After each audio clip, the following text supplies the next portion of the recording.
Oh, there he is! Yeah, you know he's in the room when he walks in. A shadow casts over the equipment. God, he just walked in. Ladies and gentlemen, Dick Butkus.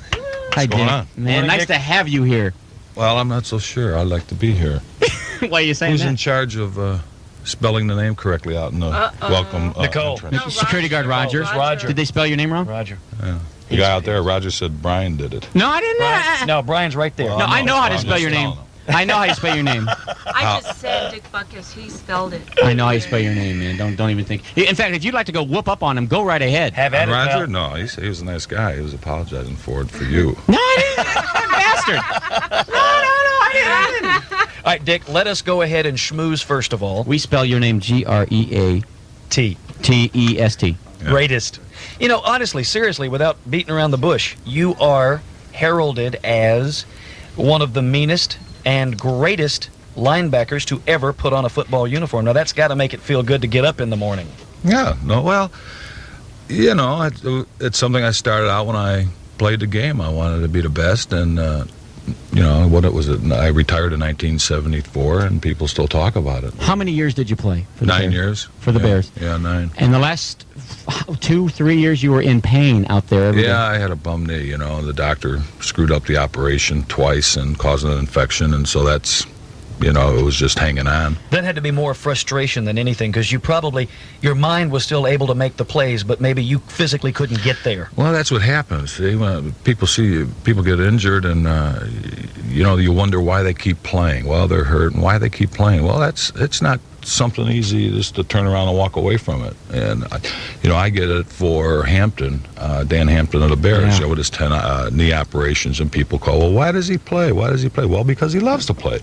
And in his case, just being there, he's kind of an inspiration to Absolutely. everybody else, and they're doing quite well this year. So, and Dan knows if he can't go anymore, help the team, he's going to leave. So, But he is helping the team. he is just being there. Just being there, and physically, though, he's having a good year.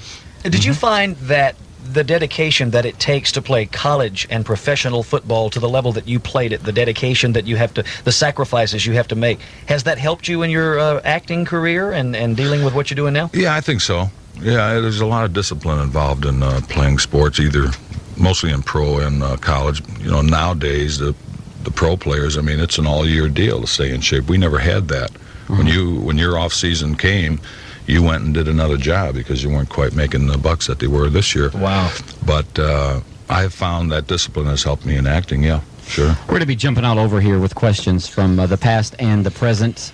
First of all, you're in here. You're going to be on television tonight, right? Is that Right, the MacGyver show comes on, I guess, after that live show. Are you a new regular on the show? No, I hope to be. Good. No, I won't be. Well- No, I'm just, they needed a guy to play a dark-haired creep, and I came up. Hey, hey. Did a good job. It was really a stretch for me, but, you know, I did it quite well. Well, MacGyver's a pretty good show, but he's a wimpy wuss puss. You could whoop up on him, man. Just say, I want to be a regular. Take him. No, he was a very nice guy.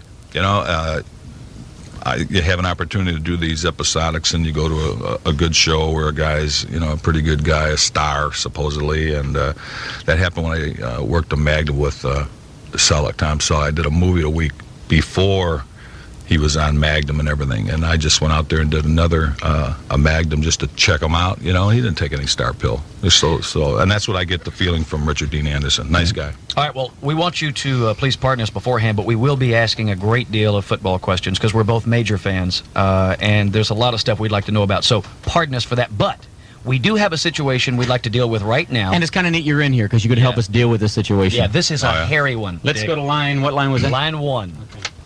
Hey, Eddie? Yeah. All right, if you would be so kind, first of all, say good morning to Dick Butkus. Good morning, Dick Butkus. What's happening? Nah, not too much, Eddie. How's it going? All right, Good. Eddie, explain to the audience and to Dick exactly what it is that took place and what you're going to do here today.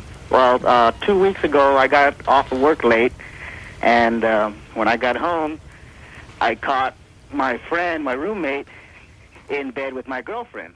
Now, did they know you caught them? Listen, guys, And he thank said, you. hey, Mark O'Brien? Yes. Is it okay to plug my band, the Jeffrey Hart Band? No. Yeah, no. Come on. No. Plug them in. Club M next Wednesday Yeah, night. great. All right, well, there they are. Yeah. Dick, again, Man. sorry you had to sit through that. Jeez, I thought I was going to hear the violins. Little Golly. whippy poo, huh? Oh, man. What is with this guy? Speaking of music, Dick was actually playing on this particular album. There he is. Yeah, that's him there. back with Dick Butkus. If you have questions for Dick, feel free to call. It's Mark and Brian show on a Monday. Come on back with us, won't you? 95.5 KLOS, Mark and Brian program. Here it is, 20 till 10 now. And Dick Butkus is in with us. What an honor to have him here. Oh, and a little too much little speed. more I forgot to turn that down. All right, now, Dick, we did a thing this morning where a guy called us up. We were trading football cards, basically. Okay. Steve called us from Pomona, which was quite a haul, but he told us that he had one of the original Dick Butkus football cards. This is one where you had a flat top. And we had to have this.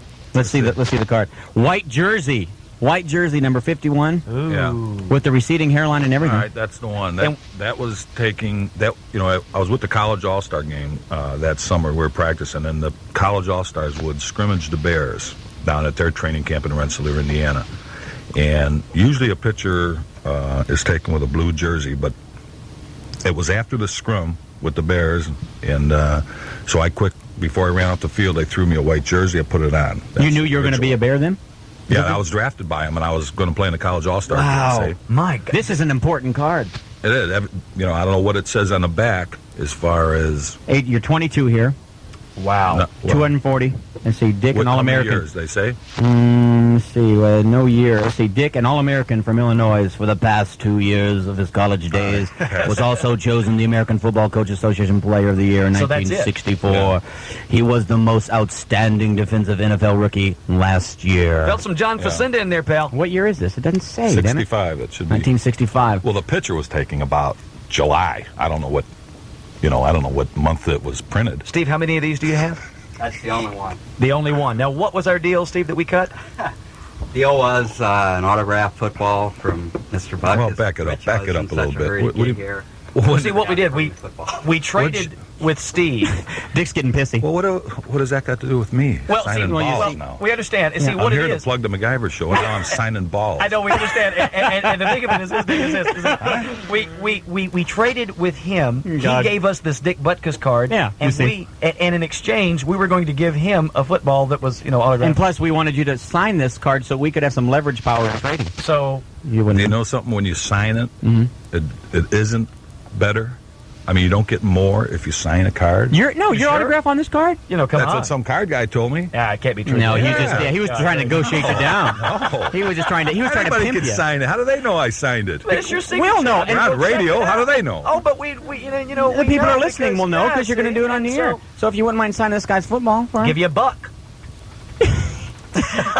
Yeah, I thought this was a PR deal. Now it's going to be a freebie for crying out loud. Jeez, Dick.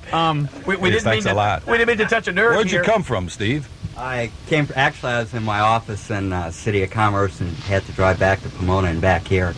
Long drive. 70-mile round Oh, trip. the haul. about yeah. 8 in an That's a hour. haul. And so if you could give him gas money too, I don't Dick. live around the corner either, Steve. All right, because it's just nice out. So you say okay? Yeah. All right. Okay. Good. Right now. You know what we could do? You know what we could do, What's that? Brian? Play a little Muskrat Love. Good idea, man. What we could do is How about giving them a couple gallons of gas for crying out? no question. Yeah, we'll get Handle- him gas money. Something. We can The guy looks going to take the hot. Don't look at me. Yeah. Okay, that's what we're going to do. This is a special card to you, isn't it? You're from Chicago, aren't you? Absolutely. And you Oh, watched yeah? Dick Butkus when he played in Wrigley Field. Yes, Yeah. I did. Mhm. And as a matter of fact, the greatest draft in football history, Dick Butkus and Gail Sayers 1 and 2. Yeah. Same drop. Well, listen, we can't take this card from you, especially when he signs it, because it's a special card, and you're a fan.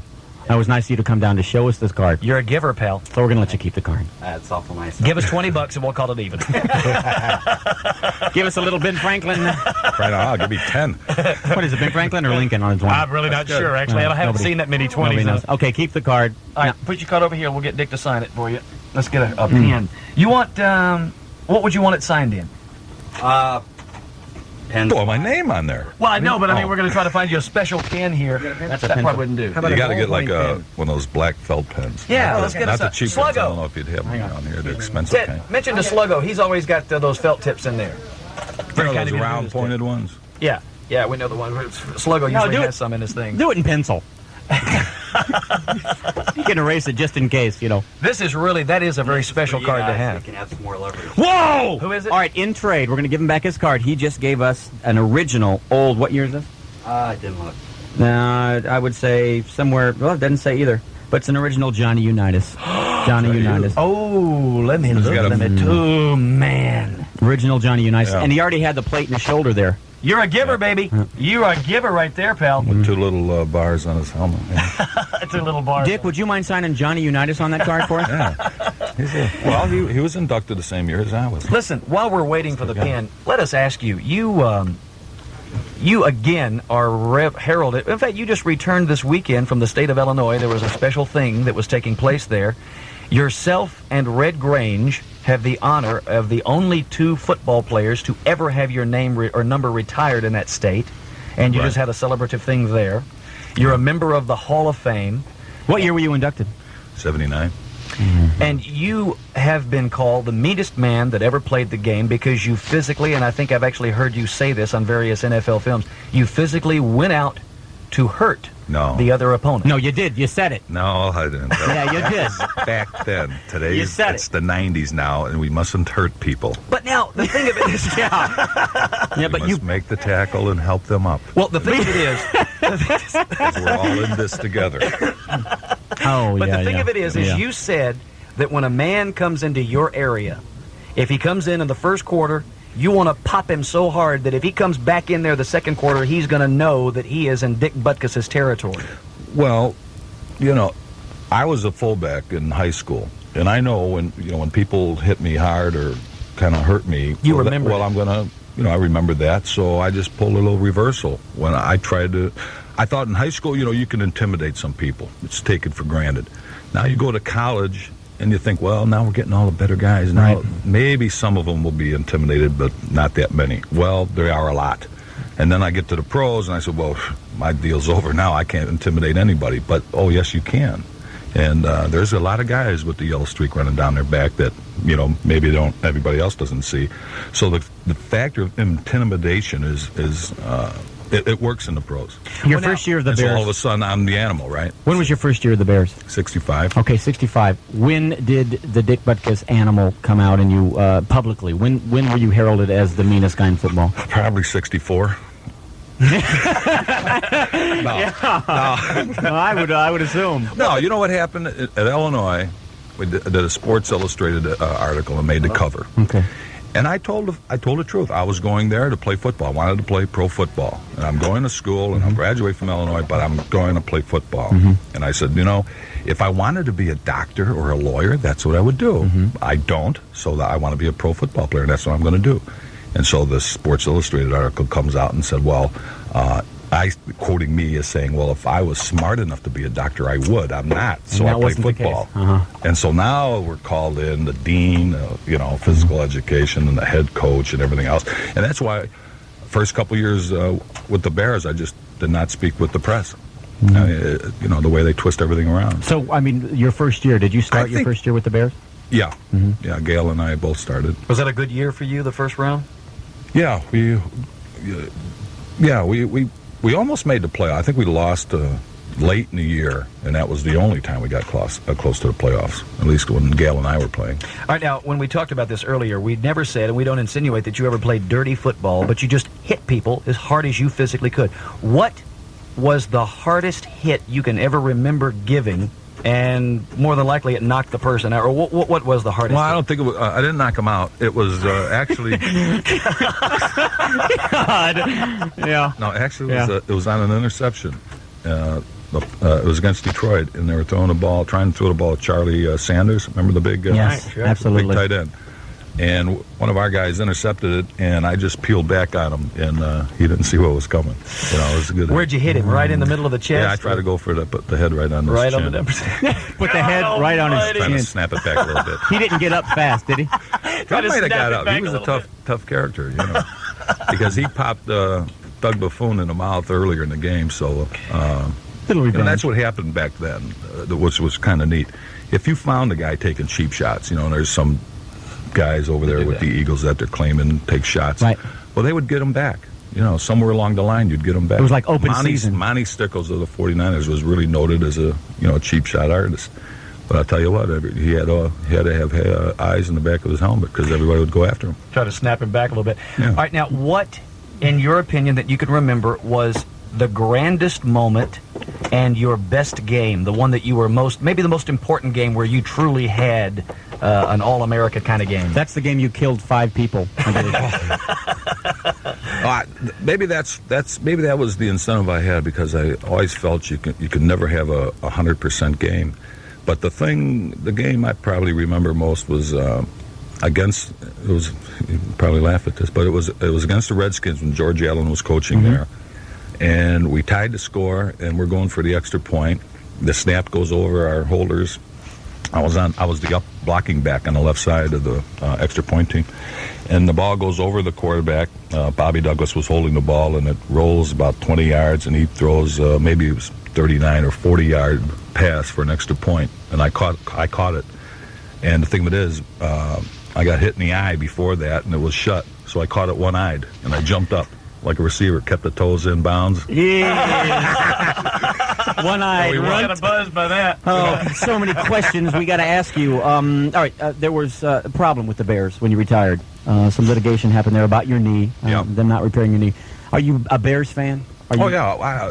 It took a couple of years afterwards, and I worked for the radio station there for about 6 years, and I still do a little commentating afterwards. I think it was just it was really a rude awakening for me, because that's when I really found out that football was a business, because of what I'd done or what I felt I did. I always thought I'd be a coach with the Bears, never thought otherwise. And it was the first year of a 4-year contract, and they just said, well, forget it. If you can't play, we're not going to pay. Wow. And I said, wait a minute. Wow. And everything you've done for that team. And the doctor, forgot all the medical reports and said it wasn't his fault. It was in my mind. My threshold of pain was lowered for some reason. You're kidding me. That's got to hurt. You're kidding me. You have given your body, soul, and mind to this one day. Look, no one twisted my arm. But listen, if you're going to be the doctor and you're going to tell me, hey, look, this could happen or whatever, all right, give me the opportunity to say, like a Hampton, well, let me play. I want to play, and I'll play, and if it cracks up, okay, and I'll walk away. All right, let us ask you this. This will be kind of a two-parter. First part, what do you think of professional football today? And secondly, in this type of football that professional football has become, can an outlandish type of linebacker, a defensive player who goes for blood, can he survive and be the kind of superstar that you were back in the 60s and the 70s in today's football? Well, that question, no. Because the rules have changed and you can't do a lot of things, and they're really onto this dirty, supposedly football, but, you can hit hard.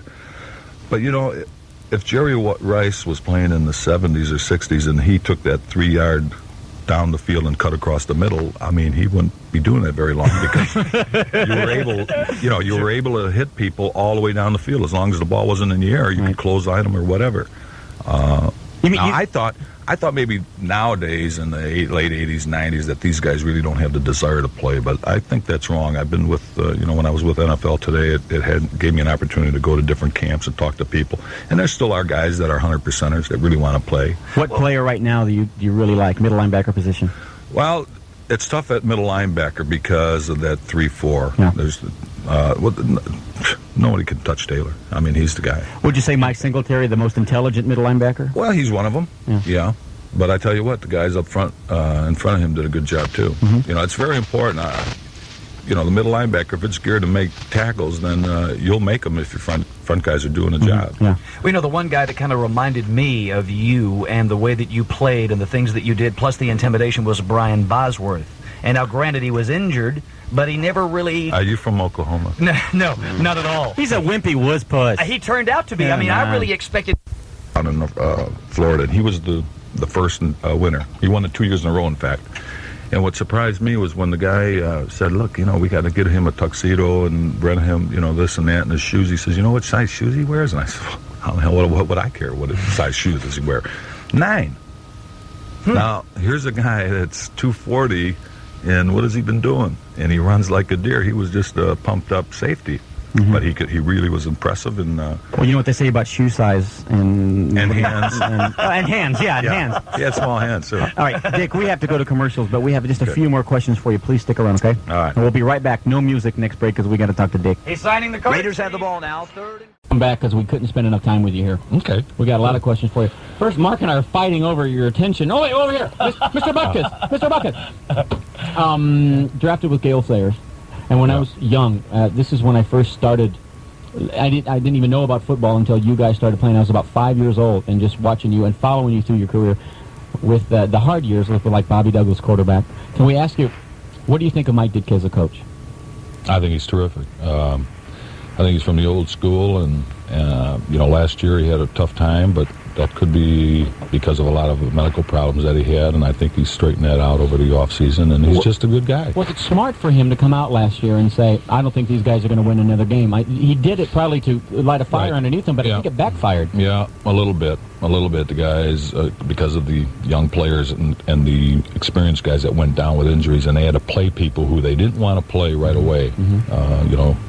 They were forced into it. Now, if they can just hold off the injuries, they only have one bad blemish on their record against the Raiders, and they stunk up the joint, but they're playing all right. All right, well, Dick, if you want to plug in, we got something real special for you here. Mike Ditka Sport Cologne. So if you want to splash this on, the chicks will be eating you alive. Right there it is. We found out earlier that it's actually high karate in a different bottle. I got to get my little Eddie haircut here. Blow that hair back. A little Eddie Munster. All right. About one question about Gale Sayers. Now, the only thing we know about Gale was his obviously performance on the field, and then the movie Brian Song, which you're mentioned many, many times. Right. Were you actually in that movie? Yeah, I was supposed to be in it much more, but they shot that down at training camp in '71, and then earlier that year is when I had a couple operations, so I didn't really want to be fooling around. How was he to be in the locker room with as a player? Was he a team player? Gale or Piccolo? Gale. Very quiet guy, and he was unbelievable. People say, well, how can you say he was the best because you played with him? And, it's very easy. I watched him, and I played against him in a couple All-Star games, and for a guy that returned kicks, returned punts, none of this specialty stuff, he lasted only 5 years, but I tell you what, he can go and stop on a dime, and he was tough. If you were to coach, and you had mentioned earlier coaching, if you were to do that, what kind of coach would you be? Would you be a disciplinarian and work on, being in shape or so forth? I would probably be similar to Mike Ditka. Because of our backgrounds, where he came from, where he grew up, playing under Hallis, that whole deal. It would have been that type style, I would think. You want to coach? Do you want to coach now? I think, I tossed that around. I really want to do, and that's the only thing I ever thought about doing when I was playing, but because of the circumstances with the problems with the Bears, I just was out of sight, out of mind. I had to leave. I was kind of blackballed there for a couple of years. That had to be just so painful. So, I don't know. I went over and visited George Allen at Long Beach there, and I don't know. That might be. Really think so? Hey, really? No, he mentioned something like that, but I don't know. Things are going pretty good with the acting and everything else, and I never thought I'd get into that business, but plus the paycheck ain't skanky, is it, there, Dick? No, but Dick, you can do both. We want you back into football, man. In the worst way. In the worst way. Well, I don't know. That's the way I would want them to play. See, that was another thing later in my years. I really think that the kids or college kids coming into the pros would actually play or practice like I did, and I maybe would have a difficult time trying to accept that if they didn't practice and love to practice and do everything like I used to do, I'd have a tough time with it. But like I said, there are guys that love to play the game. Only one way to find out, though. Well, put a whistle around your neck and go out there. Oh yeah, that'd be great. Then I could throw gum at people, and Would you consider this? That's so interesting that you would bring that up. This George Allen situation. That sounds like. Well, no, I've stayed in. See, George Allen was my original coach. When he was with the Bears, my rookie year, he was my coach, the linebacker coach. Of course, he had a bunch of jobs with the Bears. And when he left the Bears the following year, came out here, he actually told me that sometime he would actually try to trade all his draft choices to try to get me there. And, of course, the Bears wouldn't do it. And all the way up until '74, when the knee was completely gone and he was with the Redskins, he wanted to trade for me. And I knew I couldn't play anymore, so I told him to forget about it. And, we stayed close, and I kind of like what he's doing over there in Long Beach, and he needs some help. So maybe I do a volunteer thing. That's just he's got a couple guys over there helping him out. We'll pay you, Dick. That'd be super. We'll give you the money to do Just it. give me the gas money. All right, we got to go. Okay. But also tonight you're on MacGyver. Oh yeah. Good show, MacGyver. Oh yeah, that. Okay. The PR thing, yeah. Just try to see the stretch I made to play that dark-haired creep. Dark-haired creep. So you're the villain. Yeah. Do you get to whoop up on anybody? No, they're always whipping on me. Wendy Williams is a great cast. Though. Wendy Williams. Oh, she's Right, she's my partner. Baby. How was that? Wendy Williams? She's kind of frightening, huh? Well, she's kind Is of this neat. the I mean, yeah, Like the that. tattoos all over. So She's a dark-haired creep herself. was it No, she's a blonde-haired creep. Yeah, there you go. Blonde-haired creep. Well, now, so she seems a little scary in the music videos and stuff. Was she a nice human being to get to know and be Very nice. Is she? No, but I haven't. You know, I never saw her videos, but I heard about them up Yeah, there. She looks like she could beat you at arm wrestling. Yeah. Hey, look, You Dick, know what check I'm it saying? out. Check out those music videos. Scare the hell out of them. Really? Oh, yeah. Oh, I yeah. know the Right. couple guys were saying, but Right. she was very A nice. couple guys are saying, All right, Dick, come back, okay? Okay. Thank you for coming in. All right, thank No, no, you. no. All right, Bob? Okay. It's all yours, baby. By the way, Roger's in the guard shack in fear of his life for spelling your name incorrectly. All right, you set? Ready to go? Ready, hit the record, man. What a great show. Dick Butkus, thanks very much. We will be back tomorrow morning, 6 a.m. with